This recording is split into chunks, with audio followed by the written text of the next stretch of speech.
Hey guys, welcome back to Legacy Builds. Well, sorry I've been on the channel for so long, but I've been working and I've been exhausted. So, the Mazda is gone. That's a big story, but pretty much that car I gave it to one of my co-workers who did work with us, and he pretty much took advantage of me because I told him his girlfriend pretty much cut his face up, and I felt bad for him. And so I told him he could keep the car, which I thought he said he didn't have a car. So I told him he could pay me back for the car. I drove it on my plates and my insurance, and pretty much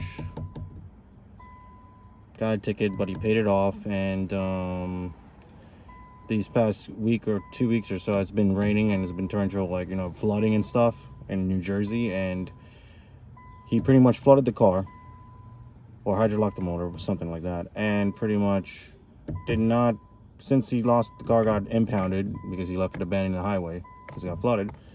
He just refused to pay me the rest of the money that he owed, so now he's dodging me and kind of screwed me for $700, which is whatever. But karma's a bitch, and karma will get him back. And apparently he had two other cars. He had a Jeep and he had another Firebird in his grandparents' house, which he makes him a liar.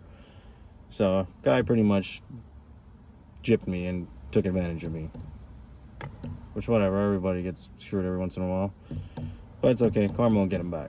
But whatever, Mazda's gone. I put a lot of work into that. You guys saw it, and the car is pretty much sitting in the junkyard flooded. All the work I did to it, the head work, the timing chains, everything, all went to waste. But whatever, I got a new car now. It's pretty much because gas prices is going up. By the time Biden's done screwing this country up, gas is going to be at $7 a gallon. And so I had to revert to getting another gas efficient car. Well, more gas efficient car, which is let me show you. There's a 2001 Nissan Sentra. But the only problem is so far.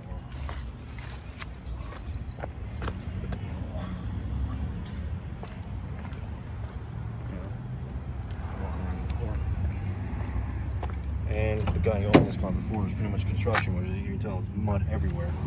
I mean, it's got surface rust underneath the car, and it pretty much didn't start when I bought the car.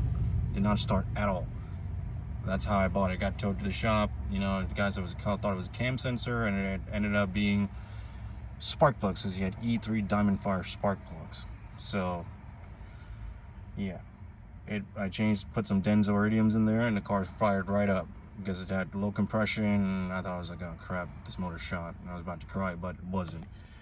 But now it's running fine. It gets and it needed a evap, was it a vent valve?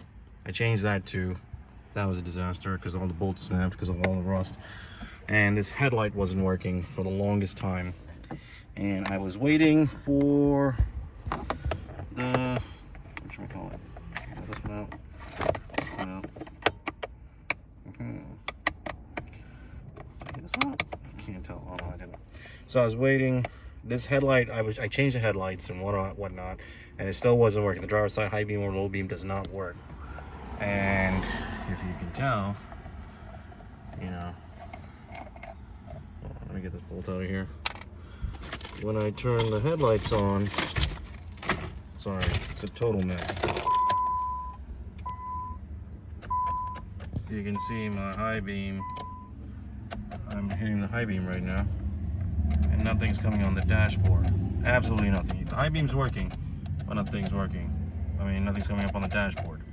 Go like this, nothing. So I pretty much I checked the schematics, and it looks like it runs off, everything runs off one relay. It's got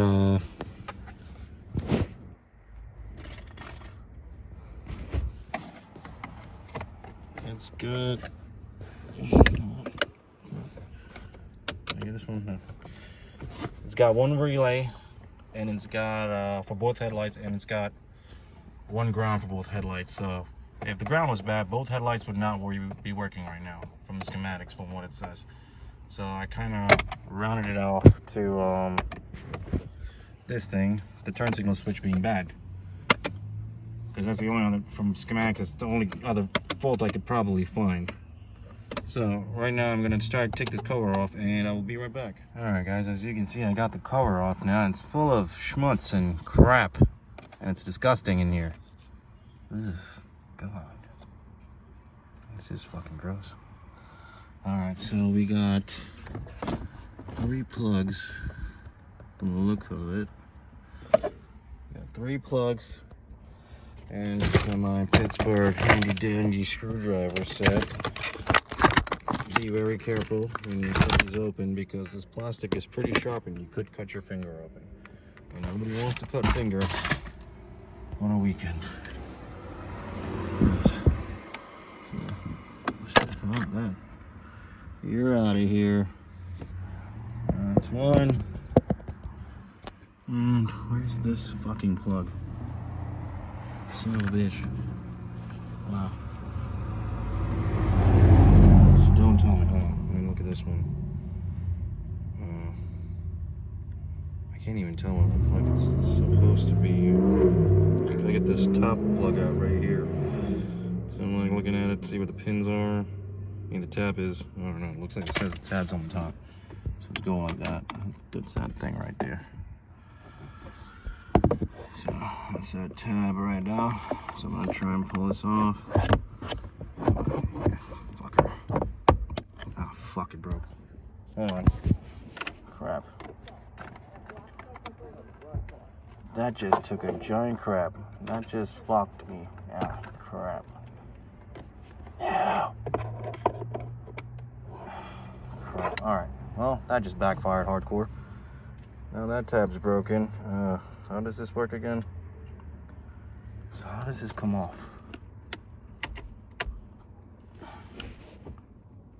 Looks like 2 Phillips on the side. Okay. So now I gotta take this off right here. Oh man, I'm so exhausted from work. So I gotta take these screws off right here. Alright, so I gotta take these 2 bolts out. One on top, one on the bottom. I already got the top one out, sorry. I keep pressing my power button on my phone and keep shutting on and off the video.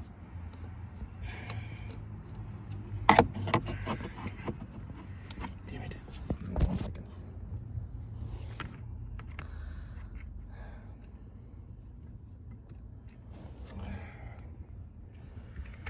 Okay, so now we got, bam. That would have probably been the better idea to do that first, because that would have just been smarter on my part. So now I gotta push that tab down right there, and hopefully this thing cooperates and comes out. Otherwise, I'm kind of screwed, and I might have to break it off. So hold on 1 sec, guys. Calm down. Ah, yes. Success, and it's out. Oh wow. Wait, is that supposed to be like that?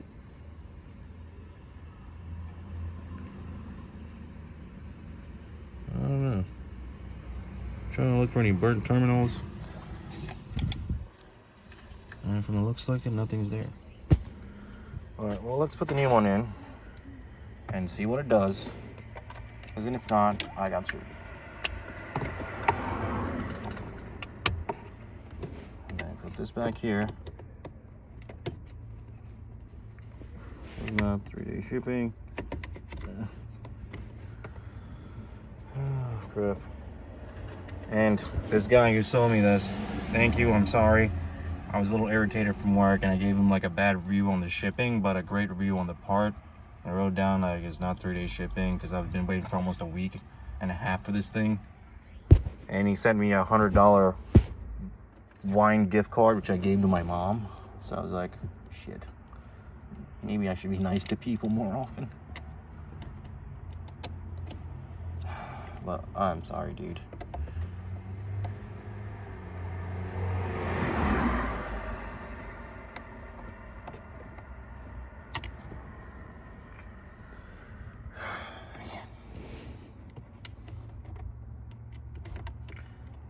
Okay, I almost got all the screws in. Man, sucks. I wish I could have camera person. No, this doesn't work. I got a lot more work to do in figuring out this electrical issue. Hopefully this works. All right, so you're gonna turn the car on. Put this back up here.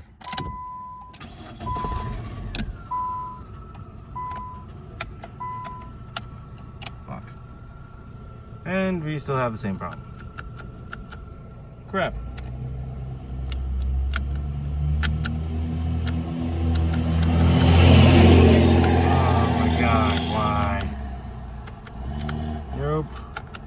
Problem not solved. Fuck my life. Okay, well, let me figure out the schematics and I'll get back to you. Okay guys, well here's the schematic. And you can see on top there's a switch. And between the switch and the fuse is where there's a break. So welcome back guys, it's me, Kyle at Legacy Builds once again. So yesterday I showed you installing the, sorry I got dirt in my eye. Installing the light switch to fix my headlights, and I'll show you in a quick second. I think I found it. Well, I'm sure I found it now because it was blatantly obvious once I took the whole bottom of the harness apart.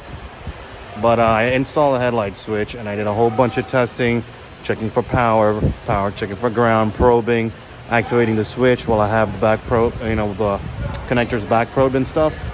So I'll show you in a quick second. Hold on. Lowering the car. So that's all my craziness going on right now. And I'll show you a picture of the diagram. Well, I had the light switch out. I'm here. I worked today on my day off. And you can see all those. I don't know if you can see it, but you got those tiny little holes like the one right there on the white one. You see those? I was back probing it with I was pretty much back probing it with this. Power probe kit. With this, it attached into the wire. It has a little needle that spin this bottom thing. And you'll see it.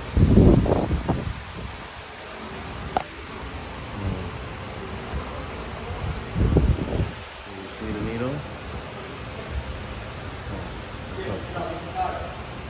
You see that little needle? Right there? That probes into the back of the wire and checks for power and ground. Now, I was reading the harness and going through it. Hold on, let me keep my camera on. There we go. So I was reading the harness and pretty much, back probing, checking where I have power between the harness, between the light switch, because I don't have any power between the light switch because I gave it power with my power probe from the switch itself and the lights came on. This is my power probe too. I'm not sure. But I gave it power. The power probe and the lights came on from the switch harness, but it's not getting power to the switch. So between the fuse, from the fuse it goes to the switch. So between that and the wires between the fuse and the switch, I had to check out to see if there's a break in the wire. And from the top of the fuse, it goes down to the bottom of the car. The fuse goes to the bottom of the car and then runs to the fender and shit like that. So I was looking up here. Let me get my light real quick so I better show you. I hate wiring, guys. I can't stand it. It drives me insane. Like you can see right there, this thing right here. This is the cover for the switch. And you see the green corrodedness, that's copper. Usually if you see green tint like that, you see it, it's white. Plastic is white, but it has a green tint. So now you see, when I see a green tint like that, I know there's probably, that's copper. Pretty much oxidizing and corroding from the harness. So the wire going from the fuse box to the light switch is red wire, white stripe. So I looked this up, and as you can tell, I don't know if you can tell right there. Let me zoom in real quick. Hold on. Let me zoom in. You see that? That's a red wire, white stripe. And what do you see there? Is a giant oxidized hole where there's no copper, there's no connection. So that's why I'm not getting any power, because there's a break in that wire right there. So figured it out. Super happy. So I'm going to get that patched up and we'll see if the lights work. Alright guys, back again. So I have now pretty much put the same gauge wire with I put electrical tape under the electrical tape, and then I put duct tape on top of it.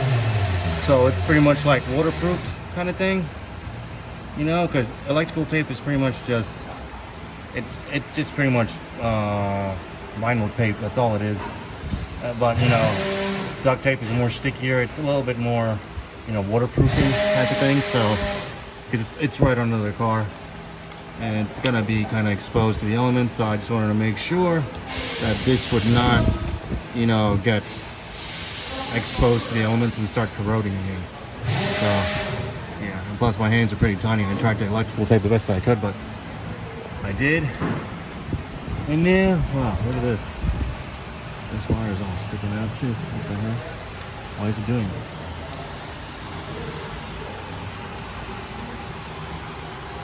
Oh, no. Well, yeah, I pretty much did the best that I could, so we'll see where it goes from here. Hey guys, so pretty much, I don't know if you can see it over there. It's all duct tape and seal, so no more moisture gets in there and breaks the wires. That's just a safety thing. I use duct tape because it pretty much stops moisture from coming in from the most part, especially in wiring. So now we have the moment of truth to see if the headlights will work. And we're gonna turn the lights on. And let's go look. Oh yeah. Oh yeah, baby. Oh yeah. Oh yeah. Hi Beans. Say hi Beans.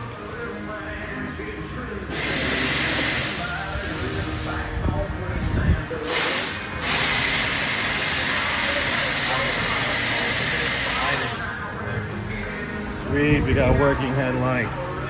Nice. Man, I'm not trying to get headlight tickets out here in Jersey. These cops are crazy. You know what I'm saying? So, yes, finally got working headlights. I'm so happy. And I've not been driving at night because of this thing.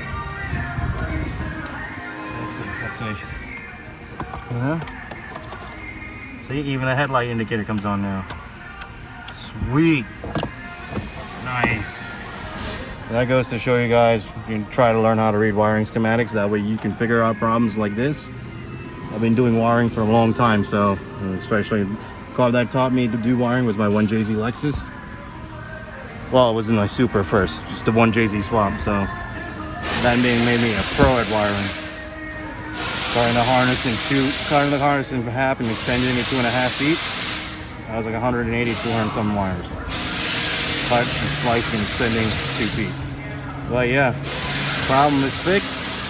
Now we have working headlights, and now I can drive at night. So guys, you know, hope this helps you guys, you know, find wiring problems in your cars, you know, so you don't have to go pay a shop to go do it. It's not that hard once you learn how to read a schematic. So thanks again, guys.